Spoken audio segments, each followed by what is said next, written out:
네, 최근의 정치본색 오늘 함께할 세 분 소개해드립니다. 노영희 변호사, 김성환 시사평론가, 김민아 시사평론가 함께 나와 있습니다. 안녕하세요. 안녕하세요. 안녕하세요. 메리 크리스마스라고 말은 하는데 메리 크리스마스라고 하기에는 지표들이 너무 우울하네. 경제 지표들이 오늘 뭐 보니까 소비자 심리지수 나온 거 보니까 한국은행에서 88인가 돼요. 맞아요. 100 이하면은 네. 이제 경기가 나쁘다. 이렇게 소비자들이 일반 가구들이 생각한다는 건데 88로 이렇게 12인가 떨어졌더라고요. 12인가 떨어졌는데 요렇게 낙폭이 이 정도로 팍 이렇게 꺾인 거는 2020년 3월 이후 최대 낙폭이래요. 코로나 팬데믹 때. 그러니까. 네. 그래도 또 다른 뉴스는 와. 우리가 GDP는 일본을 앞질렀다 이렇게 나오던데요. 아니 그거는 맨날 앞질렀어. 예전부터 1인당 그랬어요. GDP는 맨날 앞질렀다고. 그러니까 그렇게 이미 못하게 문재인 정부 때 기다리더라고. 다 앞서 있었어요. 그러니까. 이미. 근데 뭘 무슨 윤석열 지 입으로 지가 요즘 지라고 부르네. 지지지지지. 그래. 예. 자기 입으로 자기 윤 정권 들어서고 난 다음에 다 앞질렀다고 그렇게 맞아. 거짓말을 거짓말해, 또 거짓말해. 태연하게 아주 거짓말을 하더만 보니까 너무 입만 열면 거짓말이었어. 아니 입만 열면 거짓말이고 네. 입만 열면 굴한 게 이 네. 정부 들어서 가만히 경제 지표나 뭐 이런 거 하면 전반적인 숫자나 종합적으로 이해할 수 있는 숫자들보다는 우리가 일본을 앞질렀어요.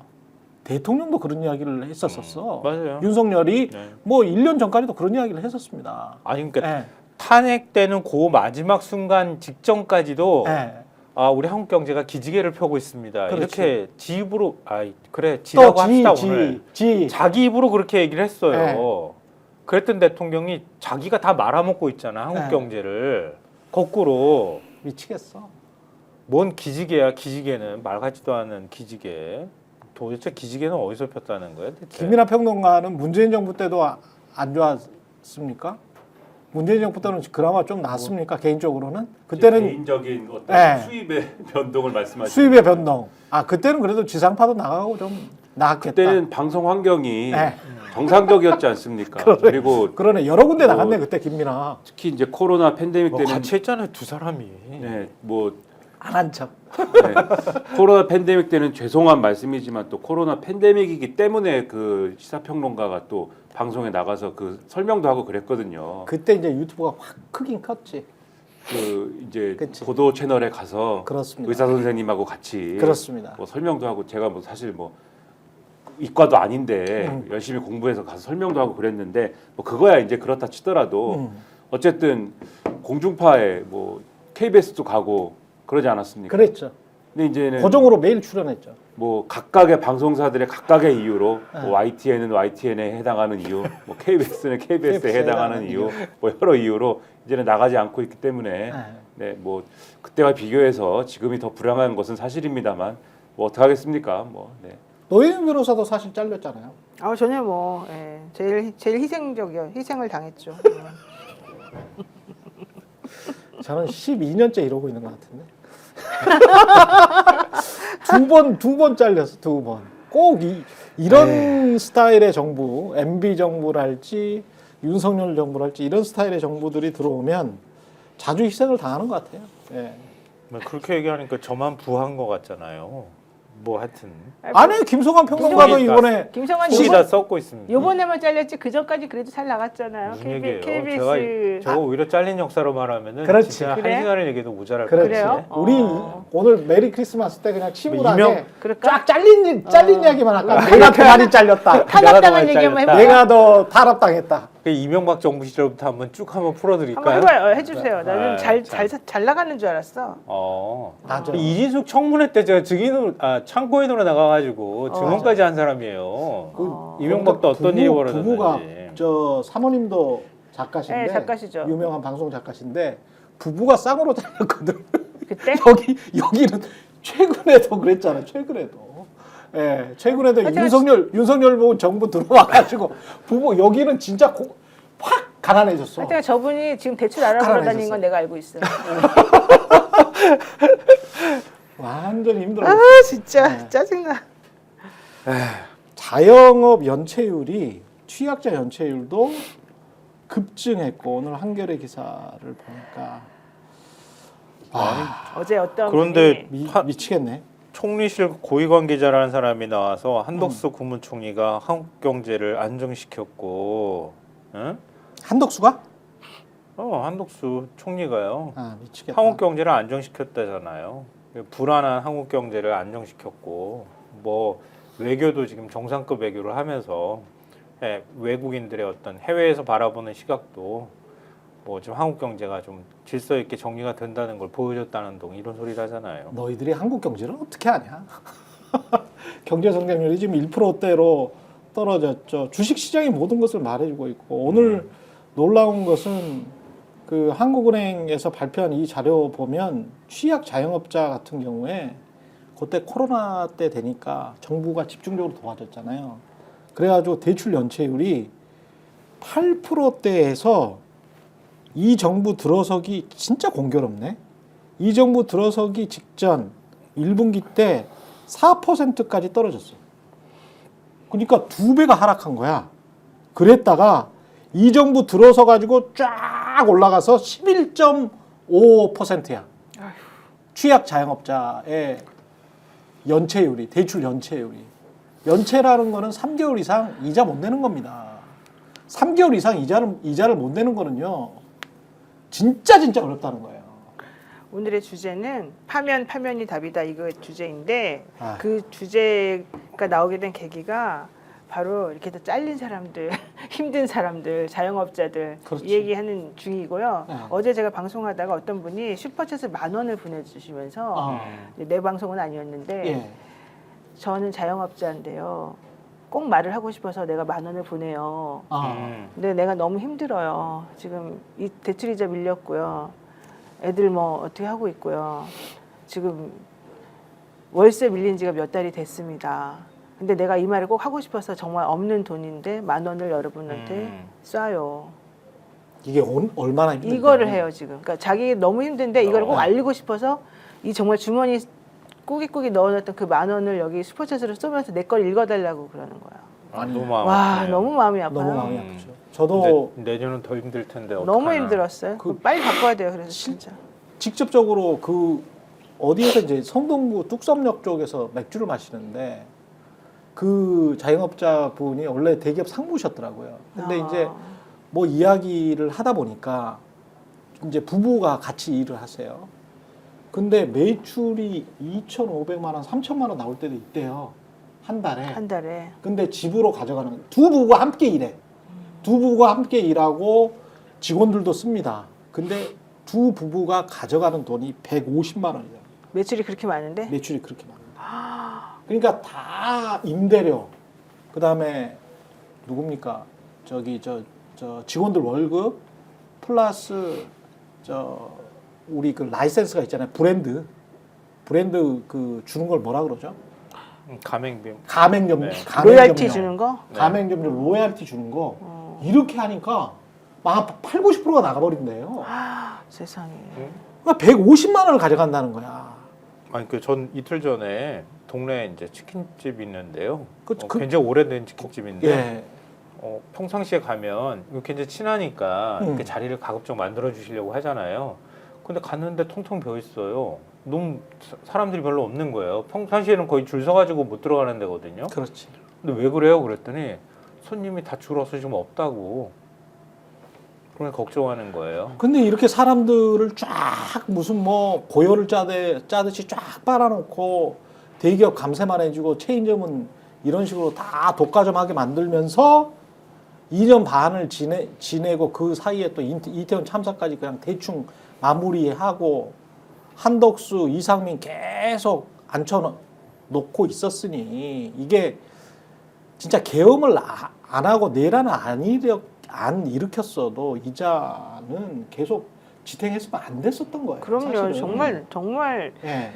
이런 결과가 나오게 된 건 너무 안타깝긴 한데 또 한편으로 생각하면 지가 스스로 자폭한 게 그나마 대한민국 경제를 빨리 살리는 어쩌면 길이 되었을 수도 있다 이런 생각까지 하는데 어제 양주 가족 4분 그 박찬열 씨가 지금 얘기도 하고 있지만 예. 스스로 안타깝게 이 극단적 선택들을 했잖아요. 애기들까지 해가지고 그분들도 채무가 너무 갚을 길이 없어서 그랬다는 건데 이런 일이 벌어졌다는 게 참. 근데 전 그 인사를 어떻게 내놨는지 모르겠는데 지금 한덕수 국무총리 하는 행태를 봐도 그렇고요. 예. 최상목 경제부총리가 그랬어요. 지금 추경 빨리 필요하다고. 한국은행 총재까지도 얘기했잖아요. 예. 빨리 해줘야 추경이 돼. 필요하다고. 지금 정부 재정 역할이 굉장히 중요할 때거든요. 어떻게 해서든 지금 돈을 좀 풀어줘야 되거든요. 그렇죠. 그럼요. 돌아야 돼요. 뭔가 좀 돈이 돈- 돌아야 돼. 그렇죠. 소비 그렇게 진작이 되는데 돼야 돼요. 예. 최상목이 그랬어요. 한독수도 마찬가지지만 그냥 재정 빨리 좀 풀면 1분기 때 조금 더 빨리 푸는 걸로 일단 버텨보자는 식의 얘기를 하는 거예요. 그러니까 어려움이라는 게 뭔지 모르나 봐. 그 자리에 앉아가지고. 한 번도 어려움이 없었거든요. 그 사람들은 네. 가난해 본 적이 없어요. 지금 그래서 얼마나 그래요. 사람들이 힘든지를 모르는 거예요. 네. 그러니까 이 사람들 머릿속에는 경제 성장률, 내수 이런 거 0점 몇 프로, 1% 움직이는 게 그냥 별거 아닌 것처럼 느껴지나 봐. 근데 이 경제 성장률 1%가 얼마나 큰 거예요. 1%가 오르냐가 떨어지냐 가지고 사람들이 다 죽고 사는 문제가 걸려 있는 거란 말이에요. 숫자 1이지만 그 숫자 1이 한국 경제에 어마어마한 영향을 미치는 거거든요. 근데 이 사람들은 그 숫자가 그냥 숫자로만 보이나 봐. 제가 볼 자기들하고는 전혀 때는. 상관이 없는 그렇죠. 게 상관이 없죠. 기재부 관료들 중에서 이런 출신 제가 아는 어떤 사람 있잖아요. 새누리당 때 박근혜 때 그쪽에 그 각종 이제 무슨 위원회가 있잖아요. 네. 기재위 수석을 했던 사람이에요. 국회 수석 전문위원이면 거기에서는 이제 가장 높은 자리입니다. 행정직으로는 가장 높은 직위에 갔다가 거기 갔다 가면 이제 기재부의 차관으로 간달지 이렇게 쭉 출세 고수가 보장돼 있는 그런 그때는 집권 여당이었으니까 그런 자리에 있는데 탄핵을 당한 거야. 그러면 이 사람이 이제 나락으로 떨어질 줄 알았거든. 2016년이잖아요, 그게. 그리고 지금이 8년 지났잖아요. 8년 동안 기관장을 3번 했습니다. 8년 동안 기재부 산하라고 하는 곳에 기관장을 3번을 했어요. 연봉이 다 3억짜리고요. 관용차 나오고요. 기사 나오고요. 엄청 럭셔리입니다. 거기다가 뭐까지 나오는 줄 아세요? 롯데 소공동 호텔에 헬스까지 다 나옵니다. 헬스 회원권. 예, 그러면 호텔 거기 회원권. 가면요. 그분들끼리의 리그가 있어요. 롯데 소공동 호텔이든 웨스틴 조선이든 간에 그 헬스장에 가면 관료들과 재벌 사장들, 재벌들은 오지도 않아요. 이재용이나 이런 사람들은 딴 데 있게 자기 집 안에 있을 거고 그 인맥 형성. 마름 같은 사람들 있잖아요. 일종의 한국에서 최상단까지 올라간 사람들은 그 호텔에서 모입니다. 사우나에서 모이죠. 그럼 너 여기 아직도 있어? 아직도 사장이야? 이러고 자기들끼리 놉니다. 근데 새누리당 수석 전문위원 했던 사람이 8년을 그러고 있다니까? 근데 그게 이런 나라예요. 그게 이 나라야. 그게 이 나라. 뭐 관심 없어. 근데 그들은 속으로 뭐라고 그리고 가족들한테 뭐라고 이야기하냐면 애국한다고 해. 이 나라 문제라고 해. 왜 문제냐? 너희들 대중들 때문에 문제야. 노동자들이 일이나 하지. 맨날 데모나 하고 너희 때문에 문제야. 라고 이야기를 해요. 국민들이 세금 낸 거 가지고 밥 벌어먹고 60세까지 그렇게 호의호식하게 60세 훨씬 넘어서까지 하는 사람들도 있죠. 재경부 어떤 장관이랄지 금융위원장은 심지어는 옛날에는 과거에는 가기를 꺼려했던 1급 이상이나 청안들은 가기를 꺼려했던 부동산 신탁회사 고문이나 대표이사를 하고 있어요. 거기서 부동산 PF 처리해주고 있어요. 이런 나라라고. 이런 식으로 20년, 30년을 버텨왔는데 그거를 계속 유지하고 싶겠지. 왜? 그게 그들의 이익이니까. 도둑놈의 자식들입니다, 진짜. 해도 해도 너무해요. 그러면 나라 경제나 좀 그냥 그만 헤쳐먹던지 아니면 나라 경제를 살리든지. 능력도 없는 것들이 무슨 능력 있는 척하면서. 아유.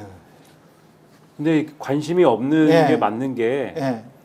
그러니까 애초에 올해 제출할 내년 예산을 확장적으로 편성을 했어야 되는 거고요. 예. 왜냐하면 이 탄핵 뭐 등등의 이 계엄령 선포, 불법적인 계엄령 선포, 탄핵 등등 때문에 뭐 경제 상황이 어려워졌다 뭐 이렇게 얘기하는 사람들이 있고 뭐 그런 측면도 있겠습니다만은 그렇죠. 경제가 어려울 거라고 근데 이전부터 다들 예상을 했지 않습니까? 상저하고일 것이다라고 정부는 계속 주장했지만은 그거는 말도 안 될 것이다, 말도 안 되는 전망이다라고 예. 계속 예상을 해줬잖아요. 그러니까는 예산안을 제출할 때 애초에 내년은 확장적으로 간다 이 전제를 갖고 제출했어야 되는데 실제로 그렇지 않았죠. 아주 짠물 예산을 또 제출을 했죠. 그런 다음에 이 짠물 예산을 제출을 한 걸 가지고 이 국회에서 협의를 하면서 협상이 안 된 거 아닙니까?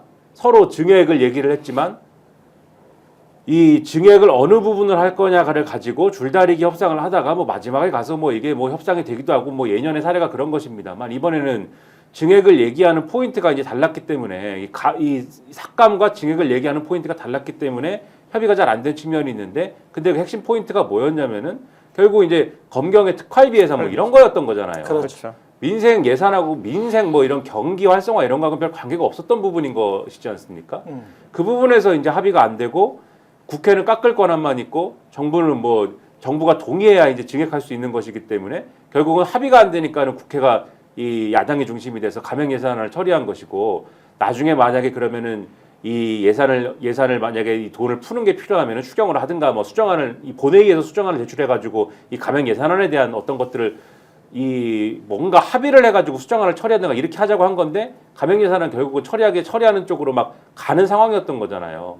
근데 그때도 쟁점은 결국은 검경의 특활비 예산 이거였단 말이죠.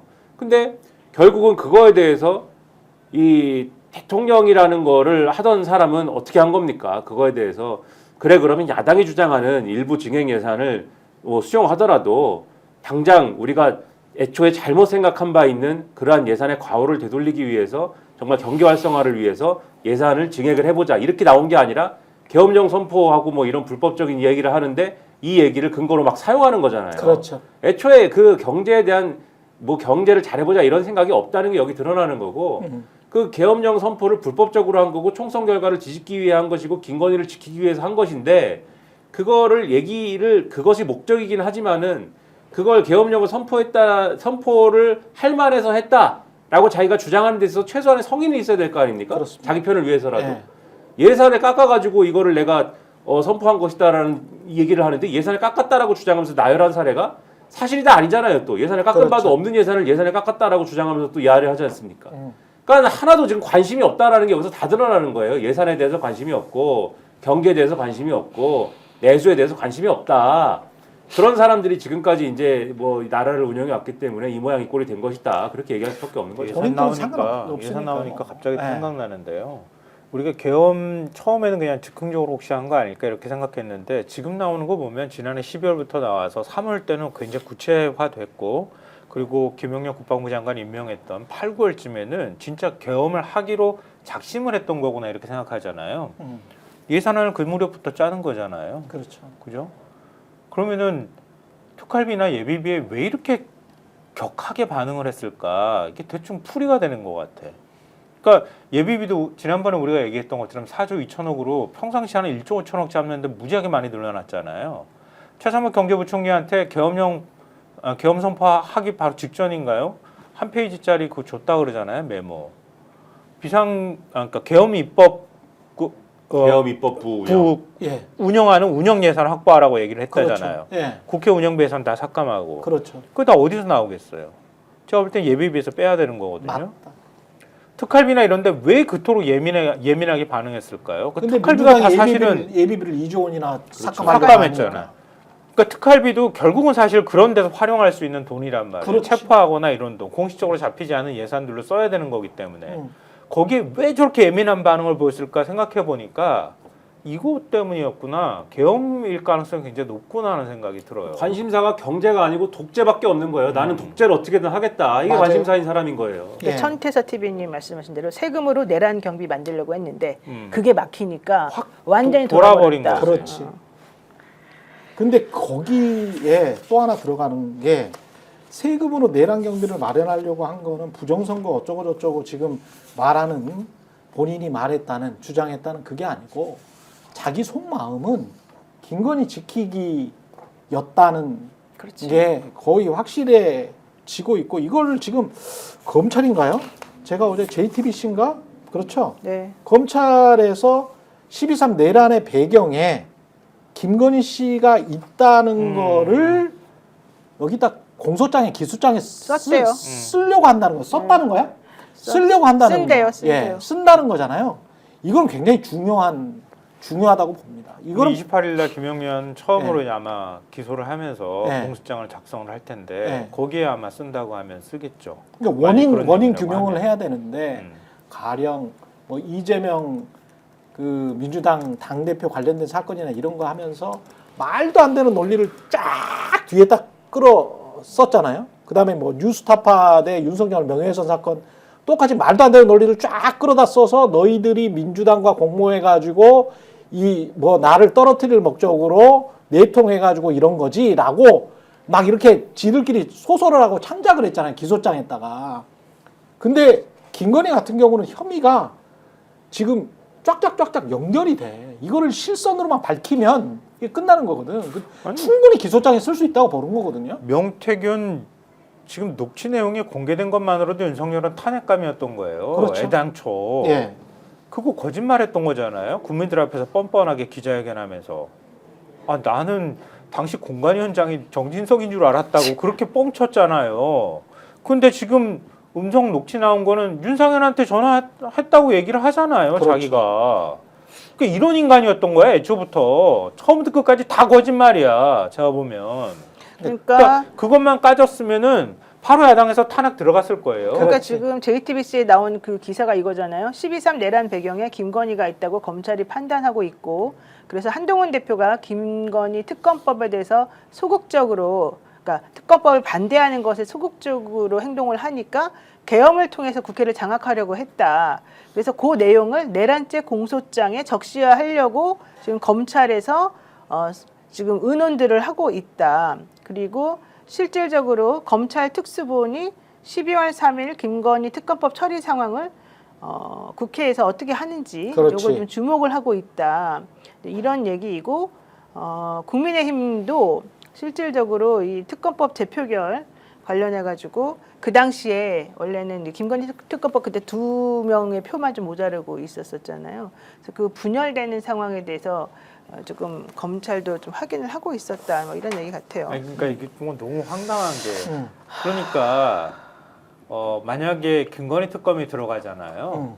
근데 제가 볼 때는 얼마나 많은 게 나오겠어. 명태균뿐만 아니라 뭐 양평 고속도로뿐만 아니고 뭐 도이치모터스 뭐 다 나올 거 아니에요.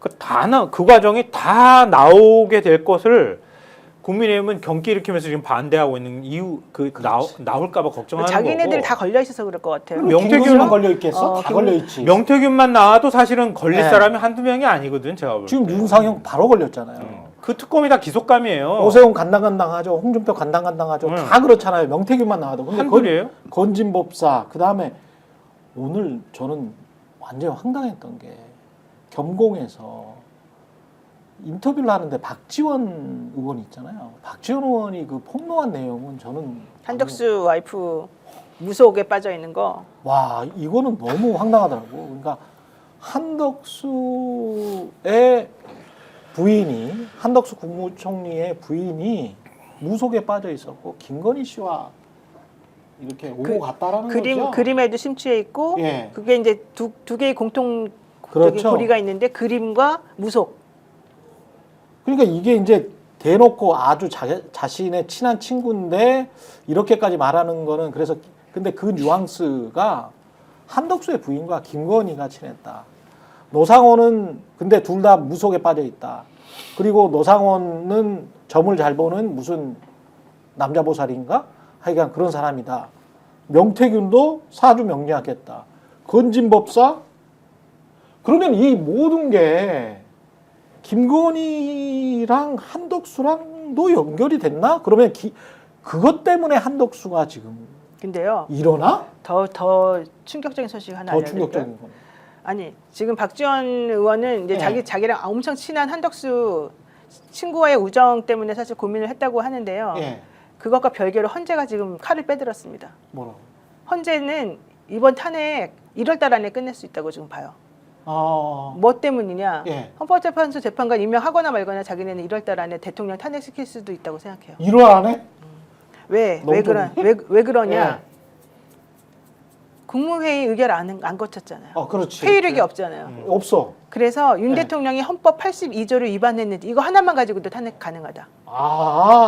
뭐 포고령 하나만 가지고도 탄핵하는 거 이게 되게 중요한 거예요. 150개 증거 영상이랄지 뭐 이런 거 싹 제출했다고 하던데 그거 말고 다 필요 없고 다 필요 없고 헌재는 다 필요 없고 헌재가 지금 결정한 건 이거예요. 윤석열 대통령의 탄핵 심판 사건을 심리 중인 헌재, 윤 대통령이 헌법 82조 위반했는지 이것만 보겠다.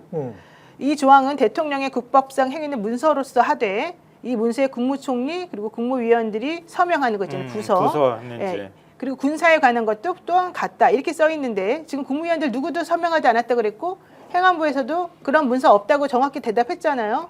윤석열 대통령 거기에 대해서 아무런 자료도 내지 않고 있잖아요. 경찰도 국무회의에 회의가 있었는지 없었는지 하자가 너무 많다고 얘기했잖아요. 다른 거 다 볼 필요도 없는 거예요. 그러면 뭐 내란 째고 뭐고 다 필요 없고 이거 하나만 보더라도 이미 탄핵감인 거예요. 그러네. 본인이 어쨌든 계엄령을 선포했잖아요. 입으로. 그거는 생중계됐고. 그러니까 복잡할 필요가 전혀 없고 그리고 이건 법리적으로 너무 명확하기 때문에 정영식이가 아무리 대통령이 임명한 사람이라 하더라도 이건 만장일치. 그러니까 그렇지. 3명을 임명하거나 말거나 필요 없어요. 6명이 그냥 만장일치로 6명이 다 탄핵 이거 위헌이다. 이러면 끝내버리는 거고 그렇지. 필요가 없는 거예요. 그래서 네. 내 생각에는 27일 날 뭐 이런 얘기도 하고 다 하잖아요. 네. 헌재는 결정한 거예요, 말하자면. 나는 그래서 1월 달에 뭐 대통령이 추적을 하거나 말거나 필요도 없고 대통령이 변호사를 선임하거나 말고 필요도 없고 이미 간주됐잖아. 그렇죠. 1월 달에 난 정리된다고 봐요. 이렇게 따지면. 그러면 무조건 3월 대선이야, 이제는.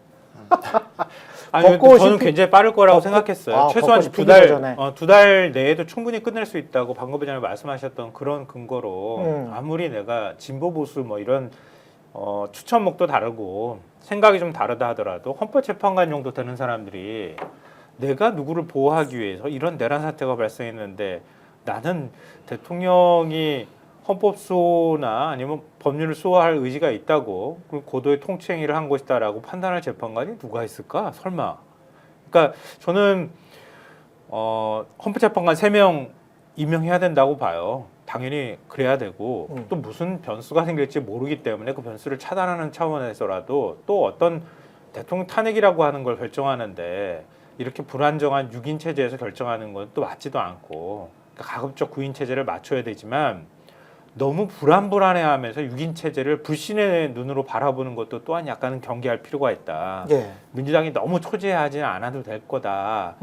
그런 탄핵은 얘기를 해주고 무조건 싶어요. 됩니다. 네. 탄핵은 무조건 됩니다. 이걸 예. 어떻게 탄핵을 안 시켜요? 예.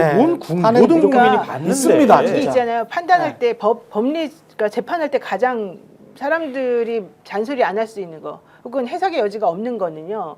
절차를 위반했냐 안 했냐 명문 규정이 있는데 그거를 지켰냐 지켜지 않았느냐 이거거든요. 다른 건 다 필요 없어요. 해석의 여지가 있는 거 이런 거 가지고 싸울 필요가 전혀 없고요. 예를 들면 A를 해야 되는데 A를 했냐 안 했냐 이것만 가지고 싸우면 사실 다 먹히거든요. 그렇죠. 그게 바로 이 국무회의를 거쳤냐 안 거쳤냐 그리고 거기 부서 했냐 안 했냐 이거거든요. 그렇죠. 그러니까 아까 좀 전에 말한 거 6명 관련해 가지고 할 수 있냐 없냐는 이미 이진숙 때부터 이제 심리할 수 있다게 나와버렸죠. 네. 두 번째, 그럼 6명이 동의해야 된다, 6명이 인용하면 된다 이제 이 부분인데 그렇죠. 지금 6명 임명이 다 돼 있잖아요. 그렇죠. 그리고 여기서 좀 중요한 거, 그럼 국무회의 부서 해야 된다라고 명문 규정이 82조 있으니까 82조에 있으니까. 82조에 그러면 그 요건 지켰냐 이것만 따지면 되는 거예요. 그러네. 그러니까 다른 게 다 필요 없어서 사실은 그래서 한덕수 탄핵 가지고서 또 싸울까봐 민주당에서 26일 날 우리가 헌재 재판관 일단 올릴게. 요거 이제 해놓고 네. 대신에 26일 날 헌재에서도 그 결정을 우리가 심리를 시작하겠다고 나온 거예요. 26일 날 27일부터 심리 시작. 심리 시작인데 26일 날 네. 자기네끼리 자기네끼리 내부 한다. 내부적으로 오늘 회의하는 거 아니에요? 오늘은 공휴일이라서 내일부터 내일 한다고 그랬어요. 한다고요? 내일부터. 그러니까 헌재 그러니까 여러분들이 한번 그걸 찾아보세요. 그럼 지금 이제 기사. 윤석열한테 네. 국무회의 회의록하고 네. 포고령하고 이런 거 자료 제출해라 이렇게 얘기했는데 안 아무런 했잖아요? 반응을 안 보이고 있잖아요. 그러면은 그럼 변론을 어떻게 할 것인지 변론도 지금 참석 안 할 가능성이 굉장히 높잖아요. 네. 그럼 변론 기일 문제라든가 이걸 어떻게 정하고 앞으로 이제 본격적으로 심리에 들어가야 되는 거니까 내일 만약에 회의하면 이걸 어떻게 그러면 틀을 잡아가지고 나갈 건지에 그러니까 대한 그거를 재판관들의 생각들이 나올 거라는 그거를 거지. 어제는 평일이잖아요. 네. 그러니까 헌재 공보관이 어제 정기 브리핑에서 어제 오후에 문영배 헌법재판소장 권한대행이 말한 대로 6명으로도 심리와 변론은 가능하다. 네. 자기네들이 그렇게 말했고요. 대법원에서도 그렇게 말했어요. 6명이 이제 그러니까 심리와 변론이 가능하다는 게 결정도 가능하다는 거예요? 그렇죠. 심리를 그럼요, 하고 변론하면 결정까지 가능하다는 얘기죠. 그리고 거기서 뭐라고 말했냐면 27일 예정된 변론은 그대로 할 것이다. 이제 헌재에서. 예. 그다음에 변론 준비 기일에 변동 사항은 없다. 그리고 헌재 우리끼리 26일 날 회의를 열겠다. 그리고 탄핵 심판 관련 논의를 시작하기로 했다. 아. 이렇게 말했고요. 대법원에서도 뭐라고 얘기했냐면 예. 실질적으로 헌법재판소 재판관 임명하는 것은 지금 한덕수가 할 수 있는 일이고 해야 되는 일이다. 그렇게 이야기를 했더라고. 다 대법원에서. 얘기했어요. 대법원에서. 그러니까 우리나라에서 뭐 그러니까 헌법을 해석하는 게 법률 해석권을 대법관하고 갖고 있고 위헌 심판을 할 수 있는 두 개 기관이 다, 전부 다, 예, 다 다 가능하다고 얘기했어요. 다 하는데 가능하다는데 어떻게 안 하냐고. 권성동이가 뭐야? 지가 뭔데? 지가 뭔데 뭐 지가 어쩌고저쩌고 뭔데? 다 필요 없는 아니, 얘기예요. 플러하잖아요. 권성동이는.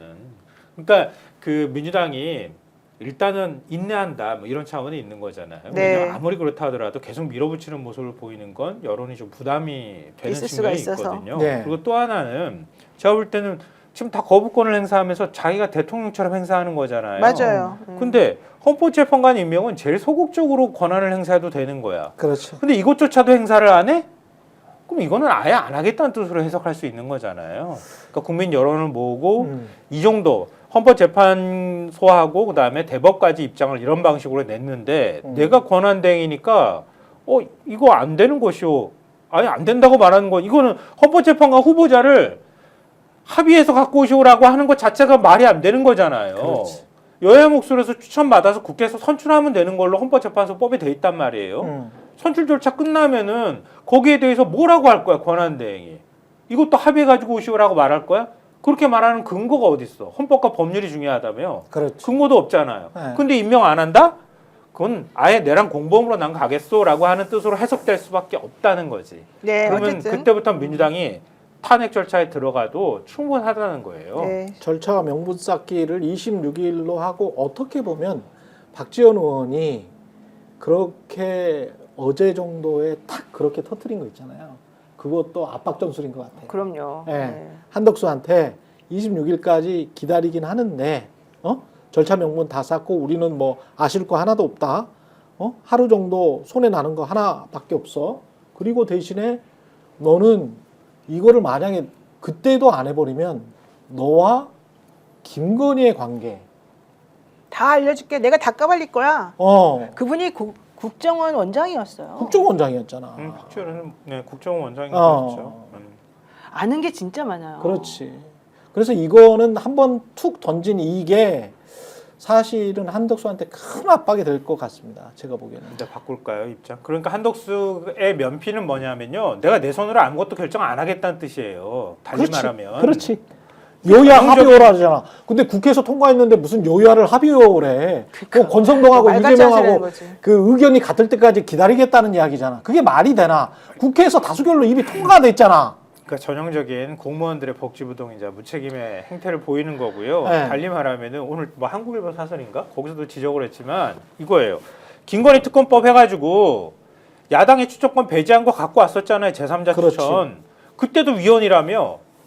근데 이번에 또 야당이 추천하는 거 가지고 가니까 이번에도 위헌이라 그래. 그럼 어떻게 해야지 된다는 거야? 여야 합의를 대체. 그렇지. 그럼 여당이 추천하면 되겠네. 그럼 합헌이네.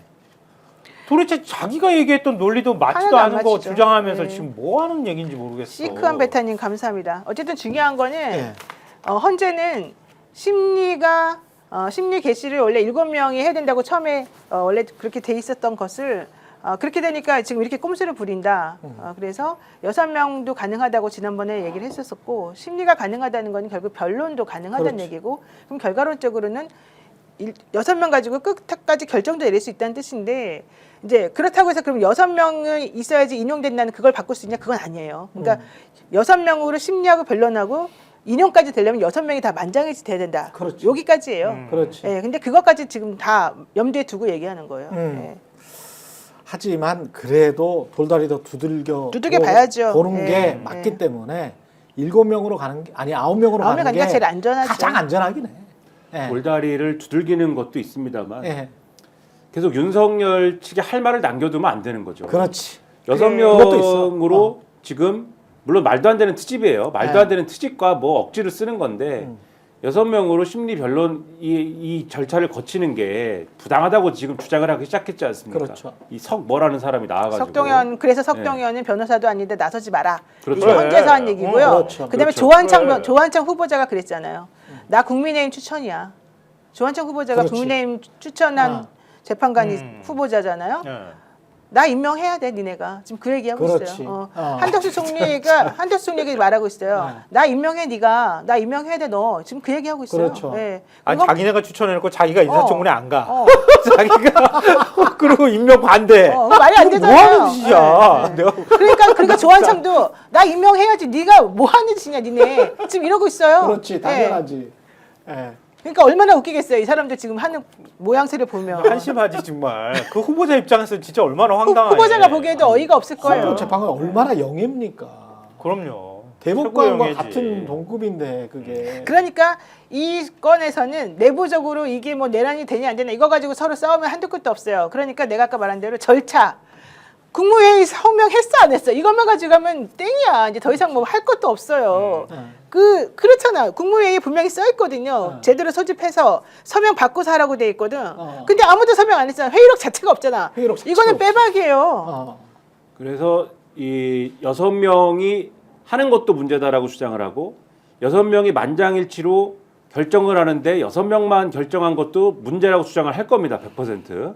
예, 그 9명 체제에서 6명 이상의 이제 찬성을 결정하는 게 맞다 이렇게 주장을 할 거고 6명 체제에서 이 심리하고 그다음에 6명의 만장일치로 결정을 만약에 한 것으로 끝내면 헌법재판소의 결정이 부당하다 이 주장을 할 것이고 그 주장을 자기네 혼자 하면 상관이 없는데 이 극우 유튜브를 하고 있는 사람들하고 같이 할 거예요 이제. 그다음에 그렇지. 광화문 집회라든지 이런 걸 하고 있는 전광훈 측 이런 사람들하고 때를 지어서 이제 할 겁니다. 그러면 우리가 사실 그런 사람들 주장을 뭐 가치 있게 다룰 필요가 없습니다. 무시하면 되는데 그렇죠. 거리에 나와가지고 이제 막 발악을 할 거란 말이죠. 시끄럽게 하고. 그러면 그것에 대한 어떤 사회적인 어떤 이러한 이제 뭔가의 접근이 있어야 되는데 이게 물론 어떤 경우든 나와서 그런 주장을 하겠죠. 9명이서 결정을 해도 그 주장을 하겠죠. 하지만 뭔가를 완전히 논리적으로 압도하고 있는 상황과 6명이 그냥 한 상황은 또 다를 수가 있는 거지 않습니까? 할 말이라는 점에 있어서는. 그렇다면 아예 여지를 안 주는 쪽을 확실히 만들어가는 것도 확실히 필요한 것이기 때문에 그 점을 한덕수라는 사람이 분명히 인식을 해야 된다. 어떤 점에서 국민통합을 이뤄내는 것이고 어떤 점에서 권한대행으로서 책임을 다하는 건지를 분명히 해야 되는 거고 지금 하고 있는 이 행태는 아까 쭉 말씀하셨지만은 헌법재판소 이 재판관 임명까지도 여야가 이 협의체에서 협의를 할 문제다라고 얘기하는 거는 완전히 궤도를 벗어난 얘기인 것이다. 이렇게 말할 수밖에 없는 거죠. 여기서 광고 희망이 보입니다. 오히려 이렇게 나락으로 떨어지고 있는 나라로 보이지만 그럼에도 이게 말도 안 되는 극보수 극우들이 종말을 맞이하는 방향으로 가고 있는 것 같아서 오히려 거기에서 오히려 더 반등이 다행이에요. 크게 일어날 수도 있지 않나. 정치와 맞아요. 경제 전부 다. 그런 어떤 희망을 이야기를 더 해보는 시간을 가졌으면 좋겠습니다. 오늘 또 크리스마스고 그러니까요. 예. 민주당의 역할이 굉장히 중요하다고 생각하고요. 그렇죠. 예. 그러니까 이런 것들을 수습할 수 있는 정당이라는 거를 하나하나씩 이제 보여줘야 할 필요가 있을 것 같고. 그래서 의원식 의장이 지금 중요하게 생각하는 게 절차예요. 절차를 위반하지 그렇지. 않겠다. 하나라도 아, 명분을 주지 맞아요. 않겠다. 그래서 그렇지. 지금 일부러 26일로 음. 지금 하는 것도 분명히 있고요. 그래서 헌재도 절차 하나라도 지금 안 지키면 나중에 또 딴소리 들을까봐 그렇지. 이거 지금 꼼꼼히 따지고 있어요. 되게 꼼꼼하게 하고 있어요. 그러니까 좀 그런 생각이 들었어요. 어떤 문제가 있을 때 이렇게 잠시 두는 것도 문제를 더 수면 위로 끌어올리는 그 어떤 기회일 수도 있겠다. 왜냐하면 문제는 계속 올라오고 있는 거란 말이에요. 국민의힘의 문제나 국민의힘이 저렇게 버티고 윤석열이 하는 행태나 한덕수 모습이나 이런 것들이 그냥 잠깐 두면 지금은 막 민주당하고 섞여가지고 지금 잘 눈에 안 보이는데 민주당이 한 발 뒤로 물러나주면 그게 확 보일 거예요. 국민 눈에. 그렇지. 그것도 하나의 방법이다. 방법이다. 예. 그러고 난 다음에 그 다음에 행동을 취해도 된다. 예. 여기서 광고 잠시 듣고 다시 돌아오겠습니다. 당연하죠. 비교와 속도는 빠르게, 혜택은 빵빵하게. 비교와 인터넷 비교 원할 땐 인터넷 가입. 성형석도 인터넷 가입을 원할 땐 비교원.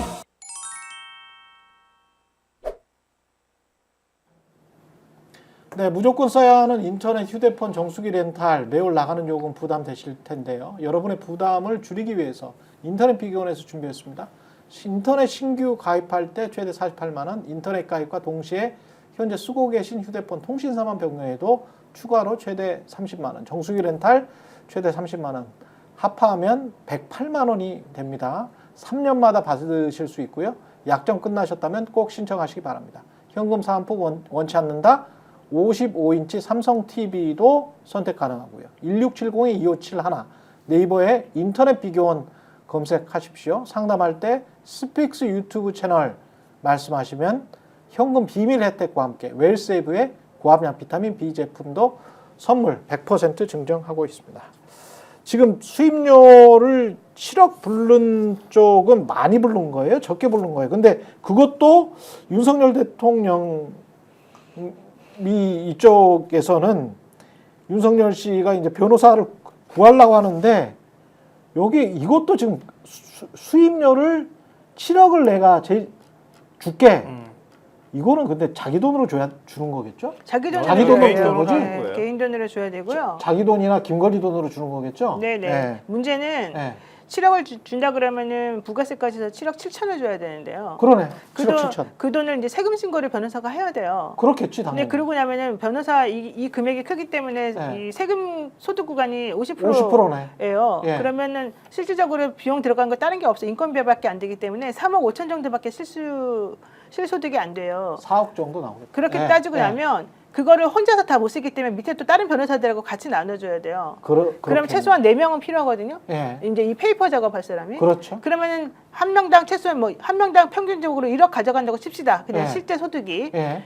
그러면은 이 소송이 몇 년 얼마나 오래 갈지 모르겠지만 어쨌든 1억 받고서 없어. 다른 변호사가 다른 사건이 안 들어와. 아. 그리고 자기는 이제 이런 사건을 맡았다는 것 때문에 낙인 찍혀. 그렇지. 그리고 그 법인에서 나와야 돼. 그리고 그 사람은 이제 이런 종류의 사건들만 하게 돼. 극우 아스팔트들의 사건만 맡게 돼. 그리고 이제 인생 완전히 꼬이네. 이제 인생 꼬이고 이제는 자기는 그게 이제 더 이상 정상적인 사건을 못 맡아요. 그러네요. 그러면 1억 벌자고 그 오명을 뒤집어 쓰고 본인이 그 말도 안 되는 억지 주장을 거기 가서 해야 되고 수많은 법조인들한테 찍히고 이 짓을 하겠냐고요. 한 700억 준다 그러면 모를까. 그러니까 평생 먹여 살릴 수 있는 것도 아닌데. 그렇죠. 세금을 떼고 나면 돈이 진짜 남는 게 없는 거예요. 그러네. 이명박 대통령은 뭐 이렇게 탄핵 문제는 아니었지만 자기 소송과 관련해서 제가 기억하기로는 한 20몇 억 정도 줬던 걸로 알고 그때 있거든요. 최순실 씨도 원래 그때 아. 몇십억 줬다 그랬었잖아요. 그렇죠. 그러니까 그런 분들은 오히려 그 정도면은 먹고 살고 끝날 수 있다는. 그렇지. 게다가 최순실 씨네 했던 그 건하고 네. 이 윤석열 씨 건은 완전 급이 달라요. 내란이잖아요. 윤석열은 이거는. 내란이고 네. 이거는 빼박이에요 네. 지금.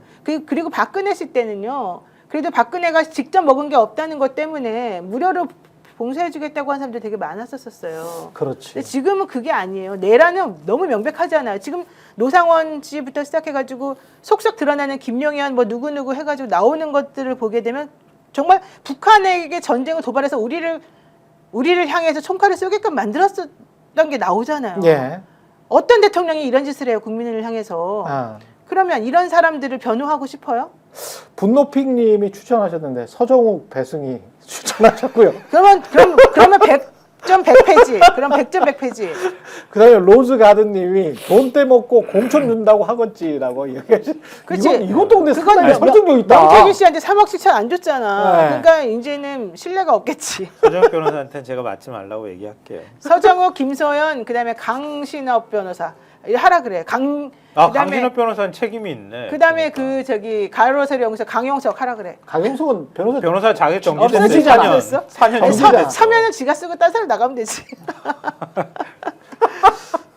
서정욱 안 한대.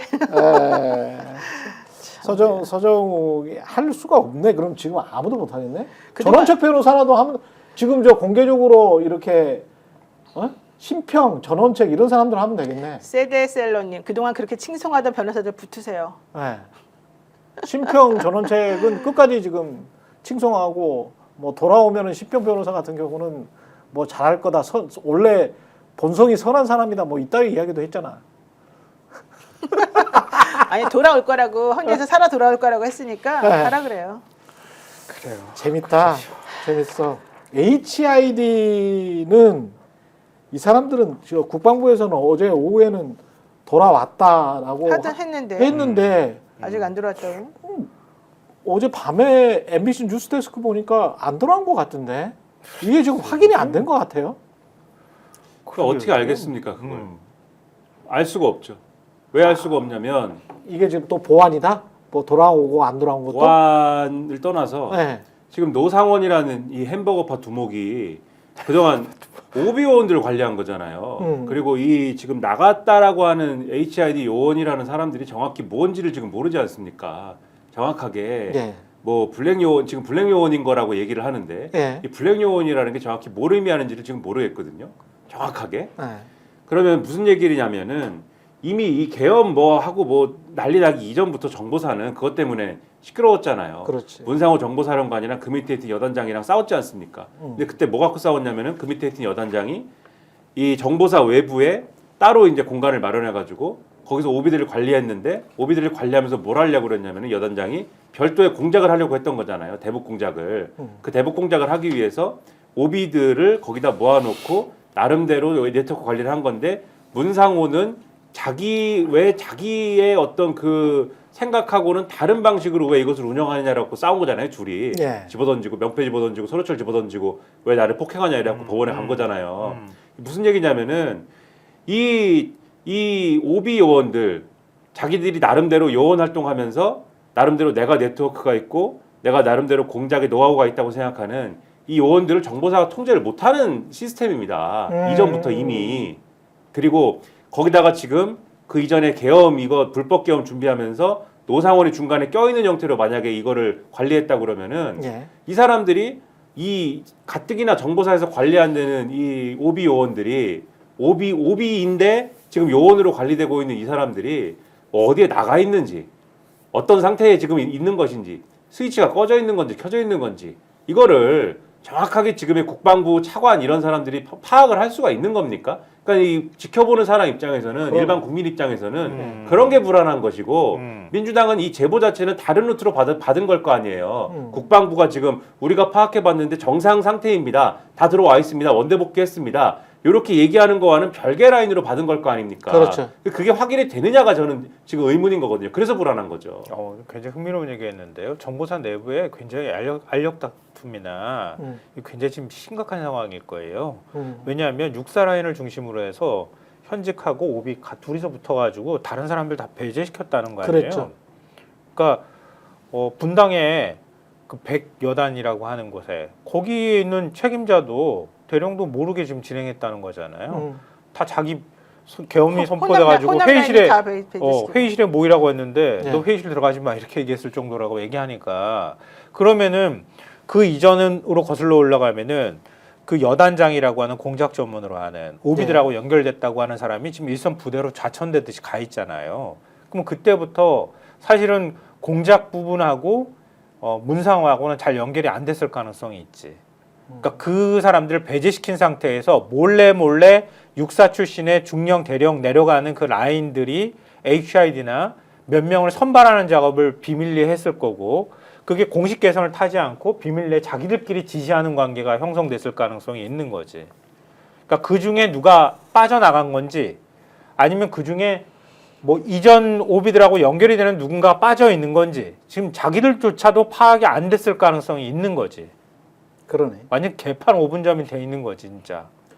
야, 이게 복구가 경제도 그렇지만 외교 무슨 국방 정치 복구하려면 정말 시간 오래 걸리겠네. 이것도 빨리 복구를 해야 되겠습니다. 이거 네, 그러니까 나중에 가서 이거 수습하는 거 굉장히 오래 걸립니다. 진짜. 이렇게 해놓고 나면요. 지금 국민의힘이 버티는 이유가 제가 볼 때는 국민의힘만 버티는 게 아니고요. 국민의힘과 관련되어 있는 자리에 앉아있는 사람들 똑같이 다 버티라는 신호를 주는 거거든요. 그렇지.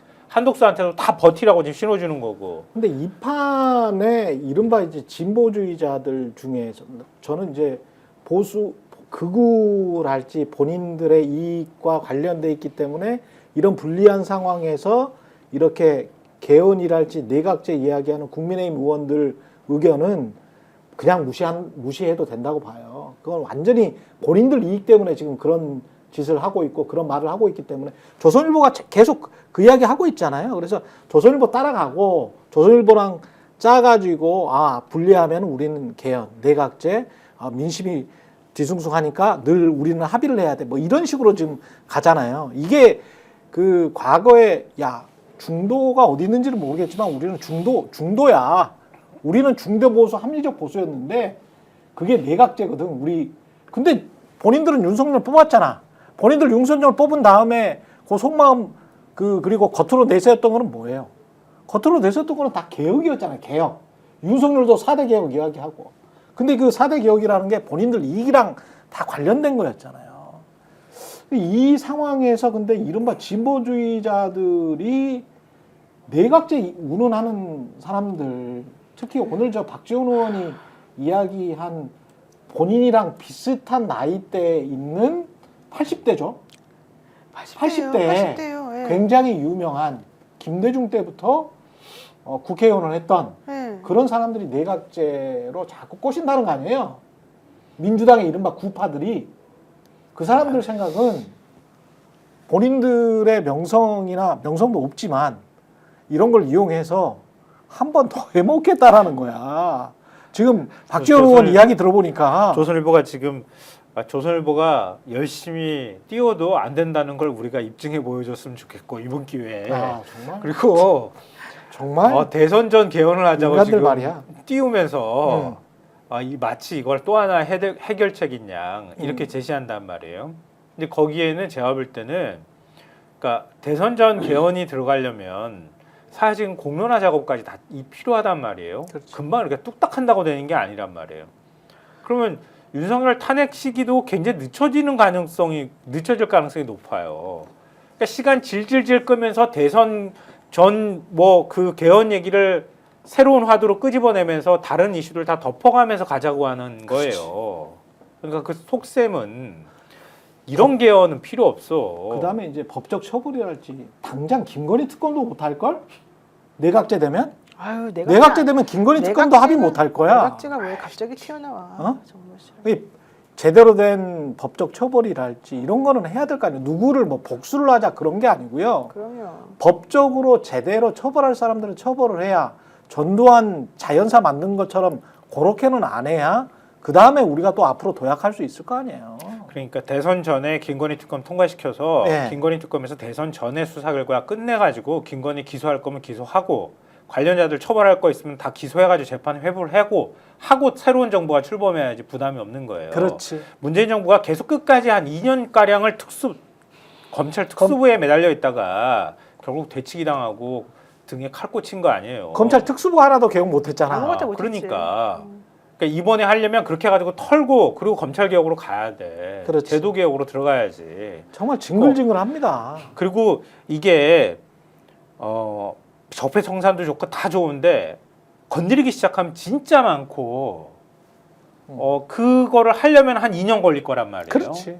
거기에 매달릴 시간이 없어 지금. 맞아. 그거 말고 사회 구조개혁부터 시작해서 우리 사회가 바꾸고 해야 할 일이 너무 많아. 네. 그리고 좀 준비를 제대로 하고 해야지. 그렇죠. 그냥 좀 말만 앞서지 말고. 맞아요. 지난번에 그랬잖아요. 그래서 결국 이 모양 이 꼴이 난 거야. 네. 그러니까 할 거면은 최대한 그 기간 단축해서 누구나 다 징글징글해지거든요. 왜냐하면 저항은 항상 뒤따르는 법이거든. 기득권의 뿌리가 엄청 깊은데 어. 너무 섣불리 덤벼가지고 엉망진창 만들면 아니야만 그거는 사회를 변화시킴으로써 자연스럽게 그 사람들을 위축시키게 만드는 게 맞지 그 사람들을 끌어들여서 거리로 내보내가지고 싸워가지고 성과를 얻기는 매우 어렵단 말이에요. 그러니까 그런 방식의 좀 더 지혜롭게 이 상황들을 끌고 갈 필요가 있다고 생각해요. 권성동 원내대표의 국민의힘 비대위원장의 권영세인데 권영세는 기본적으로 권영세도 탄핵을 반대한 거죠. 반대했어요. 그러면 뭐 친윤인데다가 탄핵 반대했으면은 아유, 저는 국민의힘은 뭐 기대할 것도 없어요. 근데 사실 뭐 누구를 세우겠어요? 거기다가 뭐 탄핵 찬성자를 세우겠어요? 당연히 뭐 권영세 정도 세울 거라고 생각할 수밖에 없는 구조인데 그거의 문제가 아니라 저는 국민의힘이 너무너무 뻔뻔한 게 아무도 미안하지 않고 오히려 그냥 더 자기네들끼리 똘똘 뭉치고 있어요, 지금. 이 권성동 원내대표 된 다음에 보세요. 국민에게 미안하다고 한마디 하는 게 아니고요. 점점 한덕수하고 그냥 똘똘 뭉쳐가지고 우리가 뭐 잘못했어? 이 기조로 지금 나가고 있어요. 근데 이게 지금 국민 정서하고 맞습니까? 지금 드러나는 진실하고 완전히 반대되는 행보를 보이고 있는데 그렇죠. 그 누구도 미안합니다. 이런 거 하지 않고요. 네. 우리가 이런 대통령을 배출한 당이어서 정말 죄송합니다. 이런 말 하지를 않아요. 근데 국민들이 그러면 그런 사람들을 보고서 뭐라고 하겠어요? 점점 이 당은 미쳐가는구나. 이 생각밖에 안 해요. 근데 패널들이고 누구도 나와가지고 방송하면서 떠드는 거는 할 말들이 없으니까 오로지 이재명 욕하는 걸로 갑자기 말을 바꿔요. 우리가 A라고 하면서 대통령 잘못했다라고 지적을 하면 야 이재명은 뭔데 이렇게 말하고 또 야 그게 무슨 햇소리야. 너 탄핵 열심히 한 탄핵 심판에 집중한다면서 왜 통지서도 안 받아? 이재명은 왜 2심에서 그 안 받아가지고 국선 변호인을 하게 만드니? 또 이런 소리 하고요. 그렇죠. 그러니까 상관도 없는 걸 계속 갖다 붙이면서 오로지 이재명 얘기만 해요. 이게 제대로 된 당이에요? 이게 제대로 된 변명이에요? 나는 그게 너무너무 이해가 안 가는데 그들은 오로지 이재명 없으면 어쩔 뻔했어. 아유 정말 황당무계한 사람들이에요. 아니 이재명을 뽑든 안 뽑든 이게 탄핵이 되고 그리고 김건희에 관한 죄값도 제대로 밝혀지고 그 과정 속에서 대선이 벌어진다면 그거 그냥 시간에 따라서 그럼요. 사법부가 알아서 판단하겠지. 그러면 그 사법부의 판단을 보고 아 국민들이 이재명 안 되겠다라고 싶으면 판단하면 안 찍으면 되지. 되는 거야. 그렇지. 그러니까 그냥 시간의 순서대로 그냥 쭉 자연의 섭리대로 그냥 쭉 가면 돼. 쭉 가면 그러면 국정 안정은 그냥 저절로 되는 거예요. 그래서 이재명 찍든 말든 상관없다고 봐요. 당연하죠. 저는 당연하죠. 아무 상관없다. 그러니까 국민이 판단하면 되죠. 국민이 판단은 그거 유권자가 판단할 건데 니들이 뭐라고 이재명을 안 찍어야 된다. 안 찍어야 나라가 망하지 않는다. 그거는 니들 생각이고 다르게 생각하는 사람들도 있잖아. 그러면은 그냥 자연스럽게 탄핵하고 그다음에 국정 안정시키고 대선 조기 대선 빨리 하고 그래서 3, 4월 달에 조기 대선 해가지고 그냥 끝내면 되잖아. 그래서 너희들이 신반 받으면 되잖아. 그러니까 질문에 대한 답을 하면 좋겠어. 그렇지. 왜 질문을 하는데 딴 얘기를 하냐고. 질문에 대한 네. 답만 하라고. 아유, 정말 그러니까 답답해요.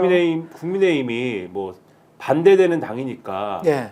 이재명 민주당 대표가 대통령이 되면 안 되는 이유 그걸 주장할 수 있다고 봐요. 그거를 주장을 하시라고. 그거를 막 뭐 많이 얘기하는 거는 상관이 없어요. 그렇지. 근데 그게 아니고 지금 노영희 변호사님 말씀하신 것처럼 윤석열이 잘못한 걸 얘기를 하는데 그렇지. 윤석열이 탄핵당해야 되는 얘기를 하는데 국민의힘이 이렇게 가면 안 되는 얘기를 하는데 우리가 이렇게 살아도 되는 이유, 국민의힘이 이렇게 막장으로 살아도 되는 이유, 윤석열이 비상계엄을 선포해도 되는 이유는 이재명이 저래서다. 이렇게 얘기를 하니까 이게 말이 안 된다는 얘기를 하는 거 아닙니까? 왜 그렇게 사냐고요. 그런 건 말도 안 되는 논리지 않습니까? 그게 잘못됐다. 그런 거죠. 아니 그러니까 그러면 윤석열이 검사 시절에 윤석열이 검찰총장 시절에 네. 대통령일 때 방어권 제대로 보장해 줬어요?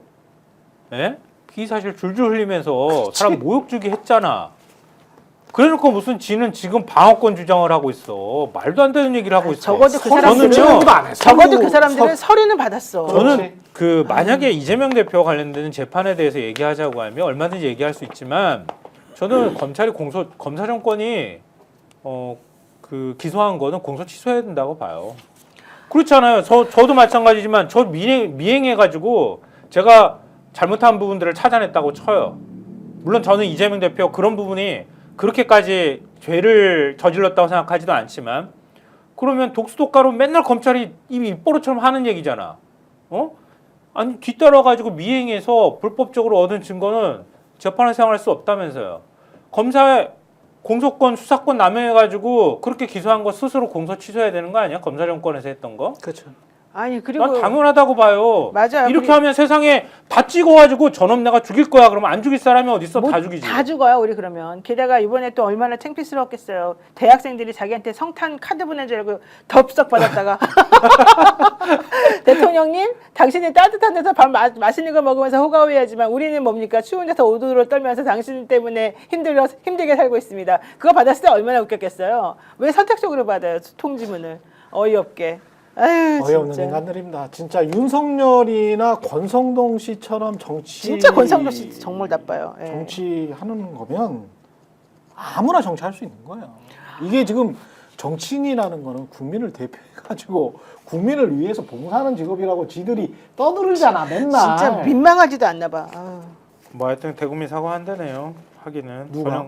권영세 취임하자마자. 권영세가? 그래서 권여사님 사과한다고 그나마 하는데. 낫다니까 그나마. 내가 맨날 말하지만. 아니 뭐 낫다는 건 아니야. 제가 보니까 변신술에 능해. 그래, 사과도 맞아. 변신술에 변신술에 능해. 능해가지고 어느 정권에서나 다 중간에 거기 싹 끼어 있었거든요. 사과도 아휴, 너무 늦었어요. 예. 진정성 없는 사과겠지만 예.